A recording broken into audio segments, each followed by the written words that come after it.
શું તમારી પગારની આવક છે અને તમે ખોટા ડિડક્શન બતાવીને ક્યાં તો આવકને છુપાવીને એ ખેતીની આવક હોય, વ્યાજની આવક હોય, ભાડાની આવક હોય, શેર માર્કેટની આવક હોય કે ક્રિપ્ટોકરન્સીની આવક હોય, તો એને છુપાવીને તમે ખોટું રિફંડ ક્લેમ કર્યું છે? ક્યાં તો તમારે જે ટેક્સ ભરવાનો આવતો હોય એ ટેક્સ તમે નથી ભર્યો, ક્યાં તો અધૂરો ટેક્સ ભર્યો છે? તો એવા કરદાતાઓએ આ વિડીયો અવશ્ય ધ્યાનથી જુઓ. સેક્શન 133(6) ની અંદર ઇન્કમટેક્સ ડિપાર્ટમેન્ટ દ્વારા તમને એક લેટર આપીને જરૂરી માહિતી, કેસ ટુ કેસ અલગ હોય છે, તો જરૂરી માહિતી તમારી પાસે માંગી શકે છે.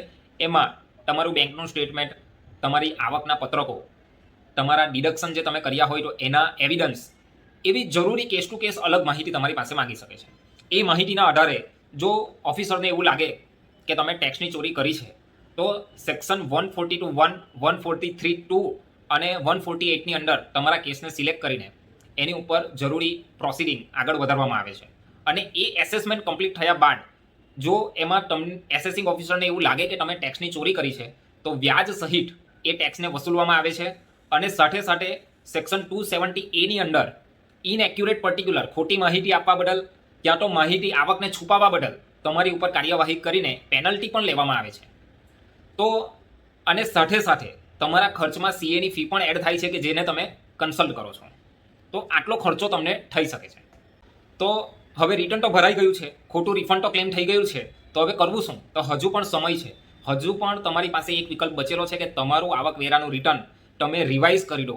તમારે જે કંઈ પણ વ્યાજ ભરવાનું આવતું હોય એ વ્યાજ સહિત ટેક્સને ભરીને રિટર્નને રિવાઇઝ કરી દો. આ એક લાસ્ટ વિકલ્પ તમારી પાસે બચેલો છે. આ વિડીયોને લાઇટલી લઈને હજુ પણ તમે એ રિફંડથી જલસા કરવા માંગતા હોય તો યાદ રાખજો કે ઇન્કમટેક્સ ડિપાર્ટમેન્ટ પાસે AIS ઇન્ફોર્મેશન છે. એની અંદર તમારી દરેક વિગતો, મોટે ભાગેની વિગતો ઇન્કમટેક્સ ડિપાર્ટમેન્ટ પાસે ઓલરેડી અવેલેબલ જ છે. તો એના આધારે જ તમારો કેસ સિલેક્ટ થઈને તમારી પાસે વ્યાજ સહિત અને પેનલ્ટી સહિત રકમને વસૂલ કરવામાં આવે એવી સંભાવનાઓ ખૂબ જ વધારે છે.